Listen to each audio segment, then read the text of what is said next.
This is a 1998 Lexus LX470, and I'm going to be replacing the lower control arm bushings, both in the control arm and in the frame.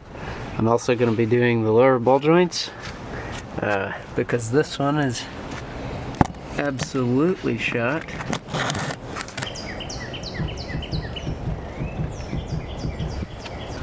I'll have to disconnect the sway bar and a lot of other stuff. This truck is still on AHC, so I'm gonna go ahead and take the torsion bars out. I find it a lot easier just to kind of move the torsion bar out of the way. These are 22. I just zap them with an impact, then put the nuts back on. This is a 14 for the sway bar.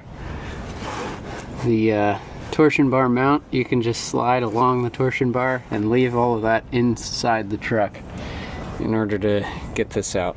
So now we'll start on the lower ball joint.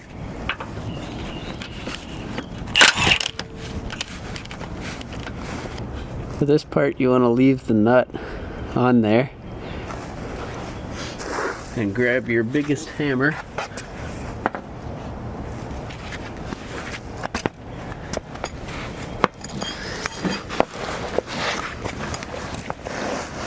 And smack it right there.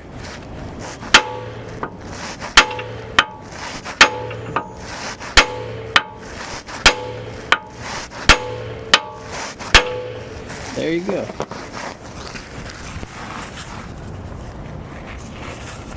So you're trying to create separation between the ball joint and the spindle there. Shock bolt is a 19 millimeter.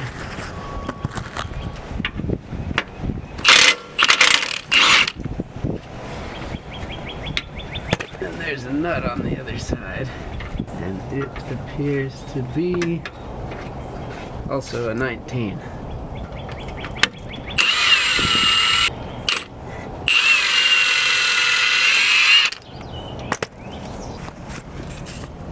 That might be the source of the clunk in the driveline. Holy moly. These are 24 millimeter bolts and nuts, and they go on the front of the control arm here. I just used an impact to blast them off. And now it's time to get the arm to come free.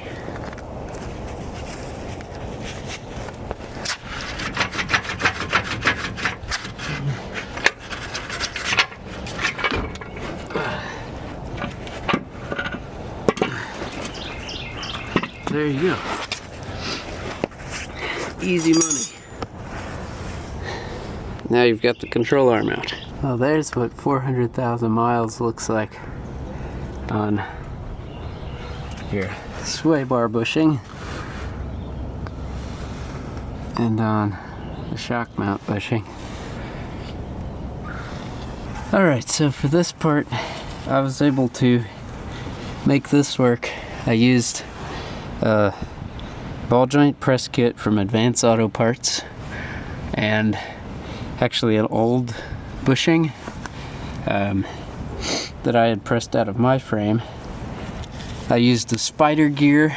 I pressed the inner sleeve out of the old bushing, used a blown up spider gear, some washers, and a big piece of threaded rod, and the bushing is pressing out slowly but surely. So here's the old bushing.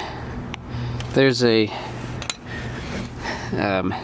washer on the back of the bushing that looks about like that, and it's right here. So you want to make sure that you reuse that when you press the new bushing in. But this one was fairly rusted in place. There's a lot of corrosion buildup on it. But what you can do, ask somebody who has one of those lying around then clean up the surface of it, and that way it'll just slide in and you can use it as a press tool to get the old bushing out. So this one actually didn't look too terrible. You can sort of see through it on the sides, but I mean, I've seen a lot worse. I'm using a corded drill with some wire wheels to clean out the inner surface there before I press in the new bushing.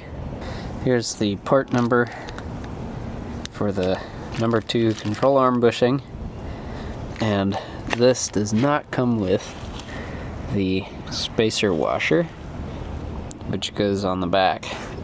There are different sizes of those washers. I don't know what size this is, but I'm just gonna remove the one from the old bushing and slide it onto here. That way it's the same setup as it was before, but it comes with the rubber stopper pre-installed, and you're basically just putting it in there, and then when you torque everything up, it'll actually get pulled into place. So I did end up having to press this stuff in. I was able to use more parts of that Advance Auto press kit and a receiving cup on the other side to pull the bushing into the frame. So there's the washer and the front of the bushing. And I had to take off the rubber piece from the bushing in order to press it in.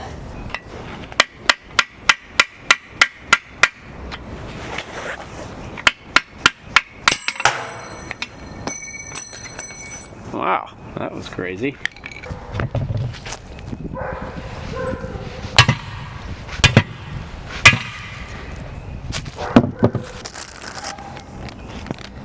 Here's the part number for the control arm bushing. That's the one that actually goes in the arm.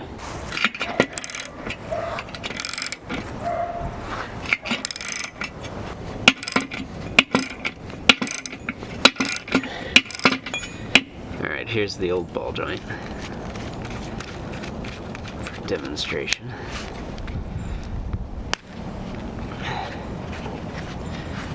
This is slightly smaller than the diameter of the biggest part of the ball joint, so you're able to slip it over just like that.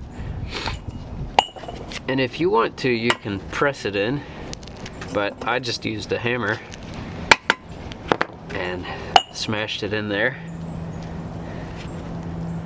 Here's the old ball joint. So, yeah, it was time. But these are the new 555 ball joints from Cruiser Outfitters. So thank you, Kurt. But yeah, got the new bushing, and this guy's ready to go in.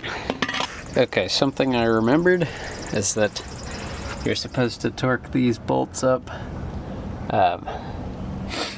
The ones on the lower control arm, not the torsion bar. You're supposed to torque those up at ride height, which makes sense because the suspension will be riding there. So I've got a jack, and hub to fender is 20.5 inches, which is close to stock ride height. That's good enough for what I'm doing.